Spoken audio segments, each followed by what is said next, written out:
तो कांग्रेस ने उस समय भी काम पार्टी से बाहर कर रहे हैं, तो वो तो पहले भी पार्टी से बाहर ही थे। सुखजिंदर रंधावा जी को पहले पता होना चाहिए कि नरेश मीणा जी तो पार्टी से पहले से बाहर है।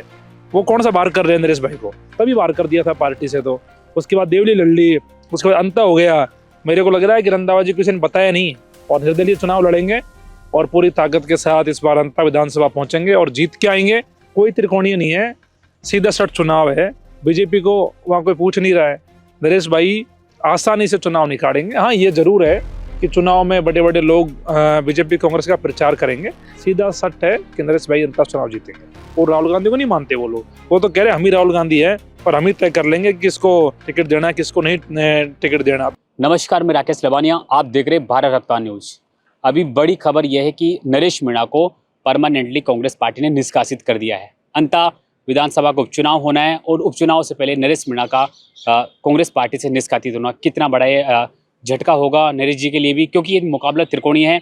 मेरे साथ है मनोज मीणा, जो नरेश मीणा के साथ संघर्ष में इतना रहे और ये खुद भी तो संघर्ष करते हैं। एसआई भर्ती को लेकर भी इन्होंने कैंपेन चलाया और तमाम इन्होंने जो भर्तियों को लेकर संघर्ष था इनका, चाहे कर्मचारी चयन बोर्ड के सामने, वो सब कुछ इन्होंने अपने संघर्ष में किया। अभी मैं उनसे जानने की कोशिश करूंगा, नरेश मीणा के साथ में रही हैं, कैसे देखते इस पूरी घटना को?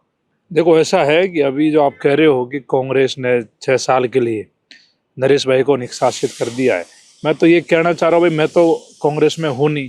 कांग्रेस में नरेश भाई थे। 2023 में जब चुनाव था, छिपा बड़ों से नरेश भाई टिकट मांग रहे थे, तब कांग्रेस ने टिकट नहीं दिया, तब वो निर्दलीय लड़े थे। तो कांग्रेस ने उस समय भी काम पार्टी से बाहर कर रहे हैं। फिर देवली उनियारा में उन्होंने कहा कि भाई मेरे को अगर कांग्रेस टिकट देती है तो मैं विचार करूंगा पार्टी के साथ जुड़ने का, और उसके बावजूद उन्हें टिकट नहीं मिला, तो उस समय भी उन्होंने चुनाव लड़ा, तो वो तो पहले भी पार्टी से बाहर ही थे। अब जब अंता का चुनाव की बात आई तो उन्होंने फिर से कहा कि अगर कांग्रेस पार्टी मुझे टिकट देती है मैं पार्टी से जुड़ने का विचार करूंगा। लेकिन आप ये देखिए कि लगातार नरेश भाई टिकट मांग रहे, कांग्रेस ने उनको सुना नहीं। तो कांग्रेस से सब पहले बाहर थे। सुखजिंदर रंधावा जी को अब ध्यान पड़ा है कि नरेश मीणा कांग्रेस से जुड़े थे, ये तो दुर्भाग्य है। सुखजिंदर रंधावा जी को पहले पता होना चाहिए कि नरेश मीणा जी तो पार्टी से पहले से बाहर है। वो कौन सा बाहर कर रहे हैं नरेश भाई को? और कांग्रेस पार्टी ने तो उनको छिपा बड़ौद में जब उन्होंने चुनाव लड़ा था निर्दलीय, तभी बाहर कर दिया था पार्टी से। तो उसके बाद देवली लड़ ली, उसके बाद अंत हो गया। मेरे को लग रहा है कि रंधावा जी किसी ने बताया नहीं कि नरेश भाई पहले 2 चुनाव निर्दलीय लड़ चुके हैं और पार्टी से बाहर है वो। अंततः उपचुनाव में अब नरेश मीणा क्या थर्ड फ्रंट पकड़ेंगे? देखो, ऐसा है, जो अभी हालात है उनके हिसाब से मेरे को लग रहा है कि नरेश भाई चुनाव लड़ रहे हैं मजबूती से और निर्दलीय चुनाव लड़ेंगे और पूरी ताकत के साथ इस बार अंता विधानसभा पहुंचेंगे और जीत के आएंगे।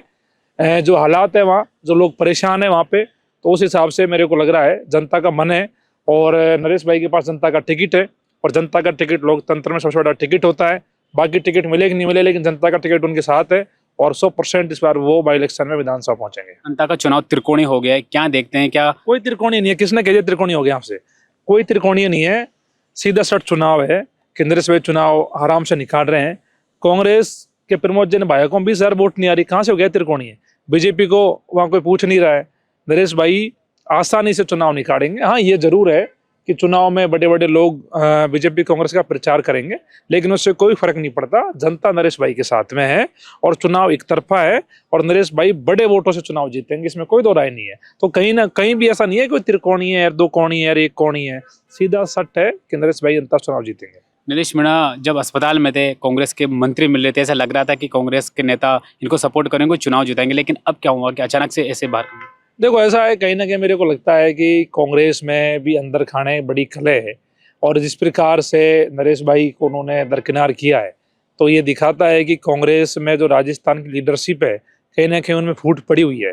उधर तो आदरणीय राहुल गांधी जी बात करते हैं दलित आदिवासियों की पॉलिटिक्स को आगे बढ़ाने की, युवाओं को आगे बढ़ाने की, लेकिन मैं ये कह रहा हूँ राहुल गांधी जी से कि आप युवाओं को कहाँ मौका दे रहे हो? राहुल गांधी जी ये बताए कि कांग्रेस में कितने युवा आदिवासी एमएलए बने, कितने युवाओं का आपने चुनाव लड़वाया है।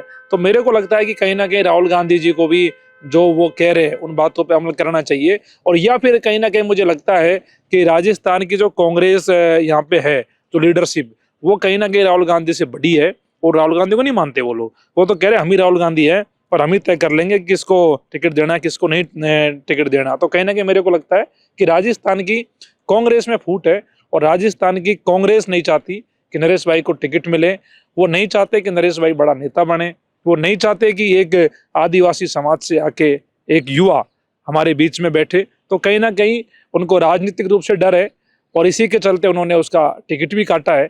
और कहीं ना कहीं जो चीज़ें निकल के सामने आ रही है उसके पीछे यही कारण है कि उनको ये तो पता लग गया कि नरेश भाई अब बड़े नेता राजस्थान में बन चुके हैं।